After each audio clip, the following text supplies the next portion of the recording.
Nakiramay si Department of Social Welfare and Development Secretary Dinky Soliman sa mga kaanak ng environmentalist na isa sa 13 nasawi sa engkwentro sa Atimonan, Quezon. May news to go si Oscar Oida live. Oscar.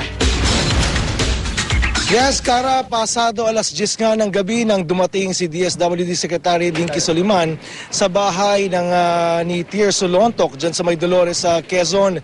Naging emosyonal, Kara, ang tagpo ng isa-isang niyakap ng naturang sekretary ng maigpit ang may bahay ni Lontok maging ang mga anak nito. Ayon kay Secretary Soliman, kilala raw niya si Lontok at di siya naniwalang miyembro ito ng anumang kriminal na sindikato.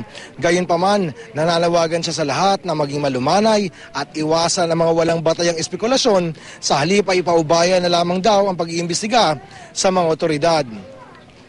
Lubos na mga ikinatuwa ng mga kamag-anak ni Tirso Lontok ang pagdalong yon ng sekretary. Para raw sa kanila, isa itong patunay na isa munong mabuting tao ang kanilang yumaong mahal sa buhay.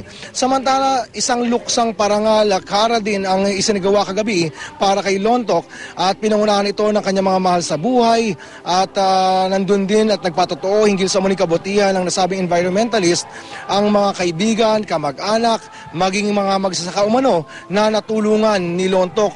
Ilan daw dito ay natulungan niya sa pagpapailaw at sa pagpapatubig. Sabay-sabay hindi silang nanalangin para mabigyan ng ustisya si Tirso at para sa maagang ikalulutas o ikatatapos ng pag-iimbestiga sa nangyaring krimen. Kara? Maraming salamat, Oscar Oida.